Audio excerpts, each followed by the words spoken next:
Welcome back to the second year of medical school lectures. Now in this one, we're going to discuss how USMLE questions are composed and the format that they use called clinical vignettes. Then we're going to discuss how to study effectively from a question bank with the aid of a book and a video reference, two critical topics. So, USMLE Step 1 uses what are called clinical vignettes to assess each student's basic science knowledge. Each question that you will see has the same general format. So each question will have a single patient-centered vignette. This is a fancy word to just mean that each question will discuss a single patient. So simple. Then each question will have an associated 4 or more response options. This again just means the question will give you 4 or more answer choices. So you'll see like the question, it's a paragraph, and then A, B, C, D, etc. with an answer. Then, each question requires you to be able to assess the patient in the question, and depending on how the question is designed, it may ask you to interpret laboratory data, radiographic data, or graphic charts. This means, again, in more simple language, lab values. Sodium is 142, potassium is 4.6, whatever. Radiographic data, here's a chest x-ray, see what you see. Or graphical data, here are charts of a biostatistical study, what do you see? Then, each clinical vignette will end with a single question that they're being asked. And the test taker is then required to select the single best answer to that question. Now I said those two parts kind of weird to highlight it to you because this is the trick. They will give you a single patient to talk about. Well, that makes sense. And they will have information in there about the patient. Could be historical, could be numbers. Again, that kind of makes sense in the practice of medicine. Here's where it gets tricky. They're going to be asking you a single question. So the first thing you have to do is know what the question's being asked. Vital to knowing every single test question, always say to yourself, what's the question being asked here? And usually it's pretty obvious. The hard part is this. You are required to select the single best answer. And if I could scream that at you any louder, I would. That's where it gets tricky. A lot of answer choices may be correct. So often more than one answer may seem correct or could even partially be correct.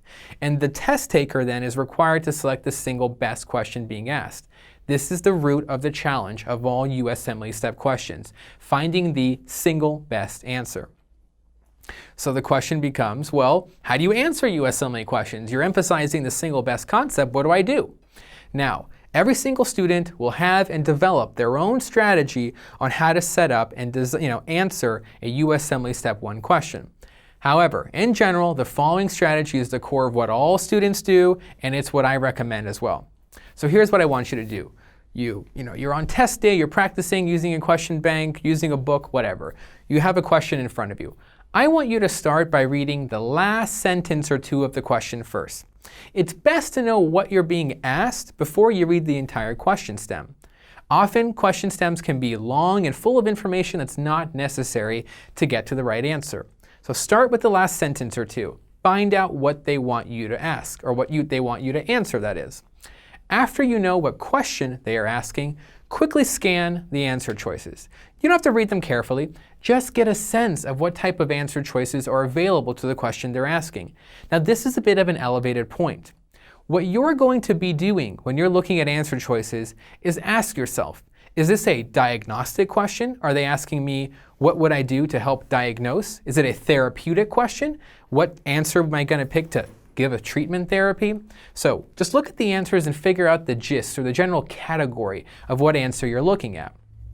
So by looking at that and thinking in that category sense, you may be able to eliminate answers right away. An answer choice may not be like the others.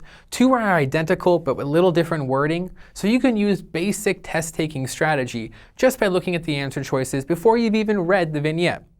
So you read the last sentence or two to find the question, what they're asking you.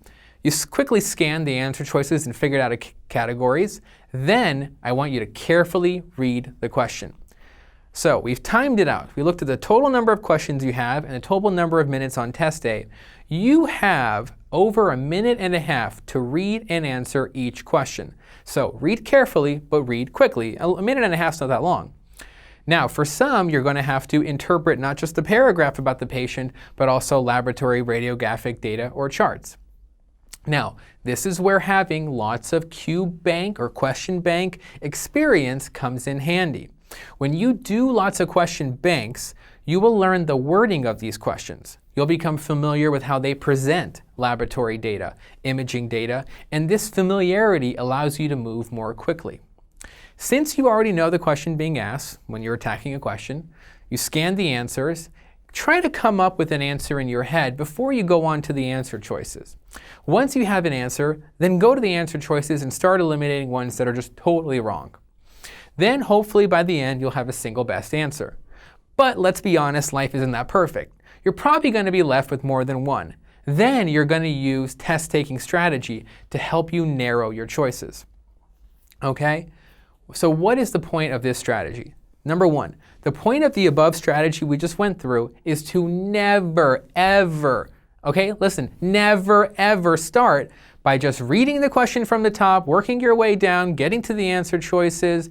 That's not what seems natural, read the question, read the answers, is actually the wrong technique. Our strategy is reverse. It's bottom up essentially, and it's dynamic. You go from the question, the answer choices, you read, you come back to the answer choices. It's very fluid. This leads you to answering the question more often than not correctly. So we talked about how questions are formed and how you should attack them. But we also mentioned the importance of becoming familiar with a question bank. So how do you use them? How do you study from a question bank? Now, question banks are amazing. What better way to actively engage yourself than with questions and then be able to learn with a response? But not all students use these question banks correctly, and that's what we're going to address. How to effectively study from a question bank according to each variable that we see in a question bank. So let's go through those. First, when using a question bank, you have the option of how many questions for the question bank to give you in a block. A block is just, all that means is they're going to give you a bunch of questions. How many do you want them to give you at each time? We just call that a block. Now, I want you to always, did I say sometimes? No, always, I want you to do 40 questions, okay? The real exam, you need to emulate. So the actual USMLE exam, you need to simulate it with the question bank. And the real exam has 40 questions. So how many questions do I want you to do? That's right, do 40. If you said 20, come on, you're killing me. There is no value in doing 20 questions, doing anything but 40. Simulate the actual exam every single time. Build that endurance to say, whenever I sit down with a question bank, I'm going to be hit with 40 questions. So when you sit down on test day, boom, you get hit with 40 questions. It's automatic. You have reflexes. You're going to do great. Now, some students may make the argument, you may be making this argument while listening, that, you know what, I just want to do 10 questions because I'm short on time. Well, this is actually kind of a tough talking point, since you should only be doing a question bank when you are studying and you have time to sit down with full, uninterrupted focus. Don't do question banks on your cell phone while a shopping line and coffee shop. Now, why do I have such a specific example? I saw it just last week.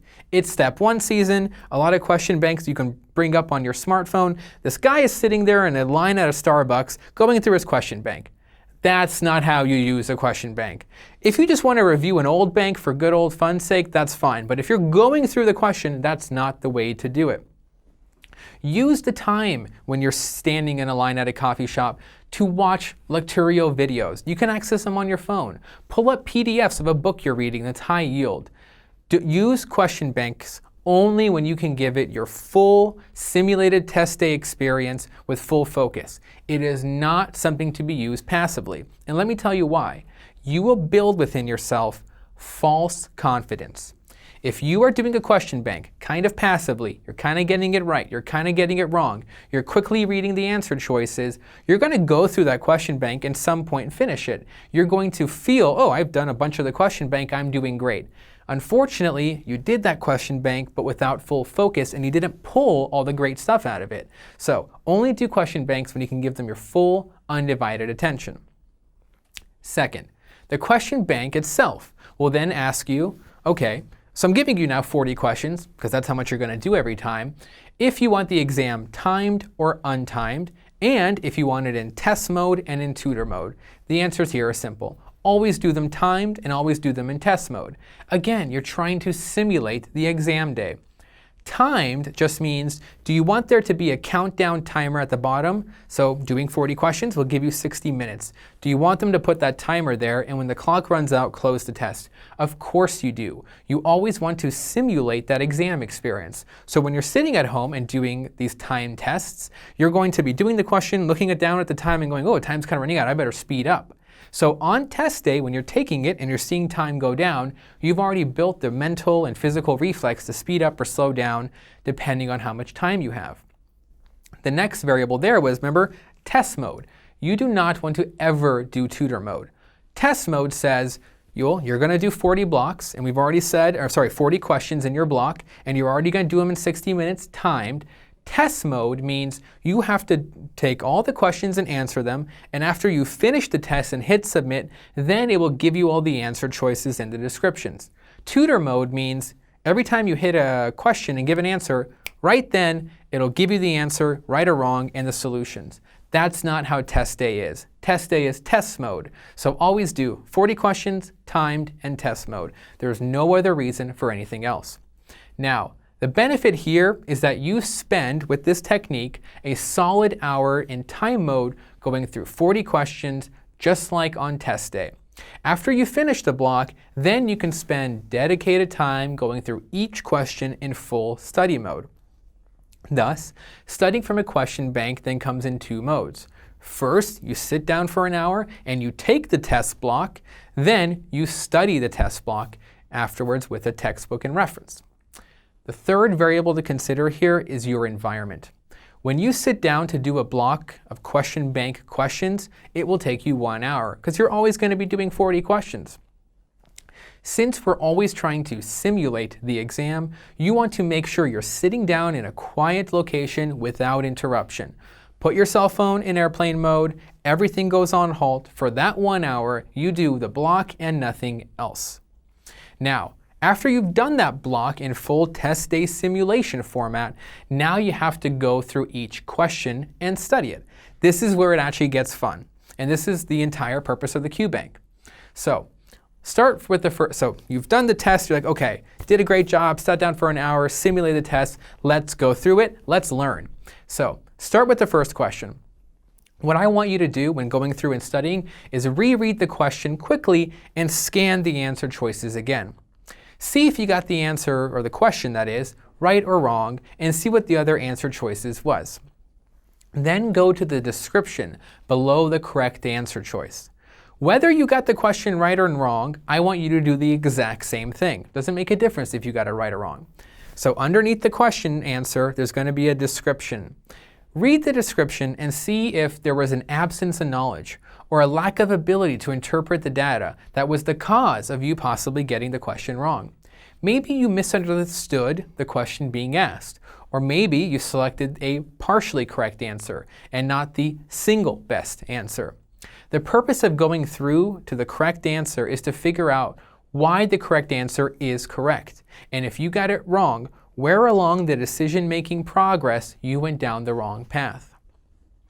What you need to be able to do is identify from each question why you got it wrong, or even if you got it right, what led you to that process. So if you get it wrong, you need to see if you lacked knowledge, and if so, if you need to read more about that topic. If you lacked test-taking strategy or were tricked by the wording of the style of the question, you need to then make yourself aware of this. Oh, I didn't know what the question was being asked. That's okay. Go back and see how they played with their wording. Become familiar with that.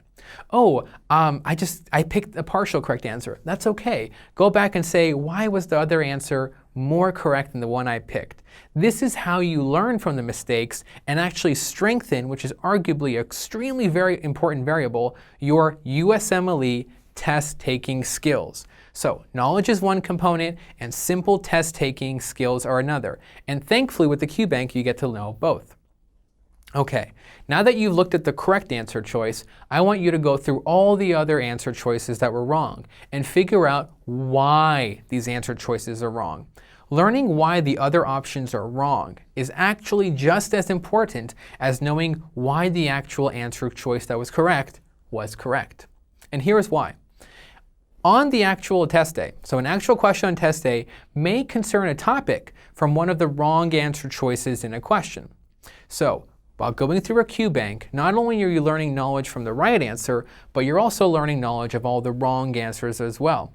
So every single Q bank question really concerns 4 or more learning points. So remember, and this always stuck in my mind, if I'm looking at a question bank question and I got it right and I look at the wrong answers, ask yourself, why are these wrong, and learn them, because on test day, one of those wrong answers may be right for another question. Now that you've gone through all the wrong answers, open your book to a section relevant to the question bank in that topic. And you will review and add information that is valuable from the question bank into the book itself.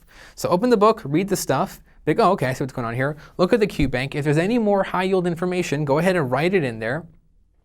And if you find yourself going, you know what, I need to do more learning on the topic, now is the absolute best time to review the material from that question. What better time to learn more about a topic than when you're going through a Q bank question, going through your high yield book? That's the golden moment for you. So take advantage of that time, pause what you're doing, go to a resource. So as you can see, this process of going through a question is quite lengthy. This is how you attack a Q bank and a USMLE type question. So studying from a question bank is without a doubt time intensive. It's a very active process of reading, thinking, strategizing questions, and then looking up information. It is time intensive and it requires your full undivided attention. Once again highlighting why you should always be emulating test day and only sitting down when you can give it your full attention. So let's summarize what we've talked about. The USMLE Step 1 exam questions are in the form of what are known as clinical vignettes. Each question will have a single clinical patient, ask a single question, and have a single best answer. Studying for the USMLE exam requires using a question bank. There's no question about that. When doing questions, make sure you always simulate the actual exam day. When studying from a question bank, use the careful process of learning from each question's both right answers and all the wrong answers. And make sure that you're using a text or video reference to help you study while you're studying the question bank. Thank you.